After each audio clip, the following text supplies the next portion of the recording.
പാലായിൽ നഗരസഭാ ചെയർപേഴ്സണുമായി ബന്ധപ്പെട്ടുള്ള പ്രശ്നങ്ങൾ നടക്കുകയാണ്.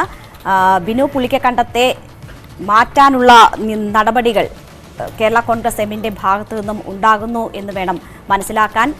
കേരള കോൺഗ്രസ് എമ്മിന്റെ പുതിയ തന്ത്രങ്ങൾ വരുന്നു. പുളിക്കക്കണ്ടത്തെ കുടുക്കിലാക്കുന്ന ഒരു വീഡിയോ പുറത്തു വന്നിരിക്കുന്നു. ആ ദൃശ്യങ്ങൾ കാണാം.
ിലെ ദൃശ്യങ്ങളാണ്, അന്ന് നടന്ന സംഭവത്തിന്റെ ദൃശ്യങ്ങളാണ് ഇപ്പോൾ പുറത്തു വന്നിരിക്കുന്നത്. ബിനു പുളിക്കപ്പറമ്പിൽ ബൈജുവിനെ തല്ലുന്ന ദൃശ്യങ്ങളാണ് പുറത്തു വന്നിരിക്കുന്നത്. എന്തായാലും ഇന്ന് പാർലമെന്ററി പാർട്ടി യോഗം ചേർന്ന് നഗരസഭാ ചെയർമാനെ പ്രഖ്യാപിക്കാനിരിക്കെയാണ് ഇത്തരം ഒരു ദൃശ്യങ്ങൾ പുറത്തു വരുന്നതും.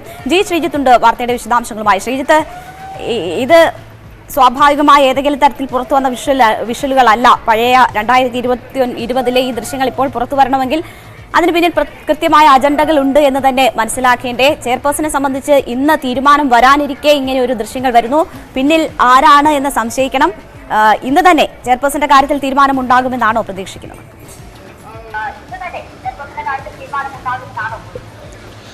ഇത് കേരള കോൺഗ്രസ് എം പുറത്തുവിട്ട ദൃശ്യങ്ങൾ തന്നെയാണ്. കേരള കോൺഗ്രസ് എം പുറത്തുവിട്ട അവരെ സംബന്ധിച്ച് ഏറ്റവും എന്ത് കാരണം കൊണ്ട് അവർ ബിനു പുളിക്കക്കണ്ടത്തെ എതിർക്കുന്നു എന്ന് CPM-നെ അടക്കം ബോധ്യപ്പെടുത്തിയ CPM-ന് അടക്കം നൽകിയിട്ടുള്ള ദൃശ്യങ്ങളാണ് ഇപ്പോൾ മാധ്യമങ്ങൾ വഴിയും പുറത്തു വരുന്നത്.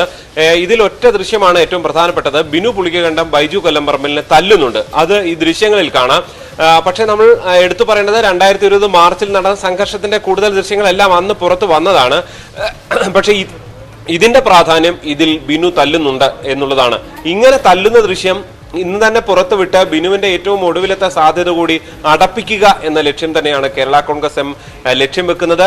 ബിനുവിനെ ചെയർമാനാക്കാൻ ഒരു കാരണവശാലും അംഗീകരിക്കില്ല എന്ന നിലപാട് കൃത്യമായി ആവർത്തിക്കുക കൂടിയാണ് കേരള കോൺഗ്രസ് എം എന്നുകൂടി ഇതിൽ നിന്ന് വായിച്ചെടുക്കേണ്ടതുണ്ട്. പക്ഷേ ഈ വീഡിയോ ആകെ കേൾക്കുമ്പോൾ ബിനുവിന്റെ തുടക്കത്തിലുള്ള സംഭാഷണം അടക്കമുണ്ട്. എന്നെ എന്തിനാണ് ആദ്യം തല്ലിയത് എന്നടക്കം ബിനു ചോദിക്കുന്നുണ്ട് ചെയർമാനായ ആന്റോ ജോസ് പടിഞ്ഞാറക്കരയോട്. അതുകൊണ്ട് തല്ലിയത് ബിനു മാത്രമാണ് തല്ലിയത്, അല്ലെങ്കിൽ ബിനുവാണ് ആദ്യം തല്ലിയത് എന്നത് ഈ ദൃശ്യത്തിന് അങ്ങനെ ഒരിക്കലും പറയാൻ കഴിയില്ല. ഇത് ബിനു ഇതിൽ തല്ലുന്നുണ്ട് എന്നുള്ളത് മാത്രമാണ് ഇതിന്റെ ഒരു ഏറ്റവും കൃത്യമായി എടുത്ത് പറയേണ്ടത്. ഞാൻ നേരത്തെ സൂചിപ്പിച്ച പോലെ തന്നെ ബിനുവിന്റെ സാധ്യത അടപ്പിക്കുക എന്ന വളരെ കൃത്യമായ രാഷ്ട്രീയ ലക്ഷ്യം കേരള കോൺഗ്രസിന് അടയ്ക്കുക എന്ന വളരെ കൃത്യമായ ലക്ഷ്യം ഇതിന് പിന്നിലുണ്ട് എന്ന് പറയുമ്പോൾ ശ്രീജിത്ത്, ഇന്ന് തന്നെ തീരുമാനം വരുമെന്നാണ് CPM കേന്ദ്രങ്ങൾ പറയുന്നത്. അപ്പോൾ സാധ്യത ആർക്ക് എന്നൊരു ചോദ്യം ഉയരുന്നുണ്ടല്ലോ. ആർക്കാണ് കൂടുതൽ സാധ്യത? ബിനു ഒഴികെ ആരെയും അംഗീകരിക്കും എന്ന് കേരള കോൺഗ്രസ് എം പറയുമ്പോൾ CPM സ്വതന്ത്രക്കാർക്കെങ്കിലും നറുക്ക് വീഴാനുള്ള സാധ്യതയുണ്ട്.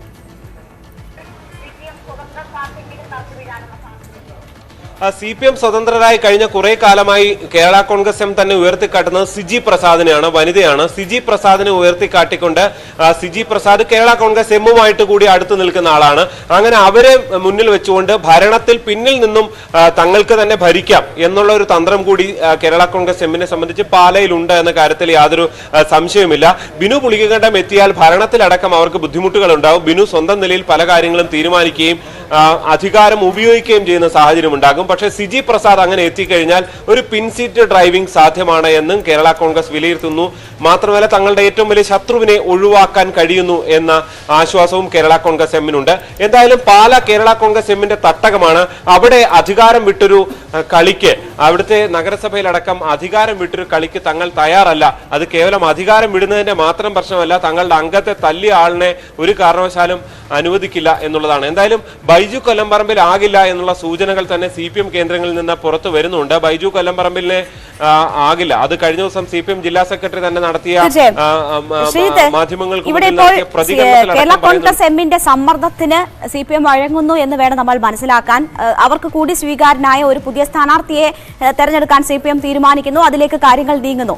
അതോടെ പ്രശ്നപരിഹാരമാകുമോ?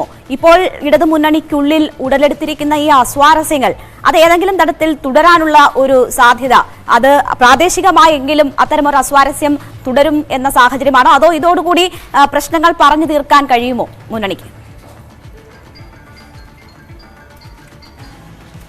പ്രശ്നം തുടരുമെന്ന കാര്യത്തിൽ യാതൊരു സംശയവുമില്ല. നമുക്കറിയാം 2020 മാർച്ചിലെ ഈ ഒരു പ്രശ്നത്തിന് ശേഷം, ഈ അടിപിടിക്ക് ശേഷം ബൈജു കൊല്ലംപറമ്പിൽ ഉൾപ്പെടെ അദ്ദേഹത്തിനടക്കം സ്വാധീനമുള്ള ചില വ്യാപാര സ്ഥാപനങ്ങളിൽ അവരുടെ ക്രമക്കേടുകൾ ചൂണ്ടിക്കാട്ടി ബിജു വിജിലൻസിനെ സമീപിക്കുകയും വിജിലൻസിന്റെ റെയ്ഡ് ഉണ്ടാകുകയും ഒക്കെ ചെയ്ത ഒരു സാഹചര്യം പാലായിൽ ഉണ്ടായിട്ടുണ്ട്. അതുകൊണ്ട് ബിനു ഇനി CPM-ൽ തന്നെ തുടരുമോ, അല്ലെങ്കിൽ CPM-ൽ നിന്നുകൊണ്ട് തന്നെ ഒരു തുടർ പോരിന് കളമൊരുങ്ങുമോ എന്നുള്ളതൊക്കെ തീർച്ചയായും കാത്തിരുന്ന് തന്നെ കാണേണ്ടതാണ്. പക്ഷെ ബിനു മുന്നോട്ട് പോകും, തന്റെ പോരുമായി മുന്നോട്ട് പോകും എന്ന കാര്യത്തിൽ യാതൊരു സംശയവുമില്ല എന്ന് കൃത്യമായി പറയാൻ കഴിയുന്ന സാഹചര്യം തന്നെയാണ്. അതായത് ഈ ശത്രുത കൂടുതൽ വർദ്ധിക്കുകയാണ് പാലായിൽ ഈ ഒരു സംഭവത്തോടു കൂടി ഉണ്ടാകുന്നത് എന്ന് നമുക്ക് വ്യക്തമായി തന്നെ പറയാൻ സാധിക്കും.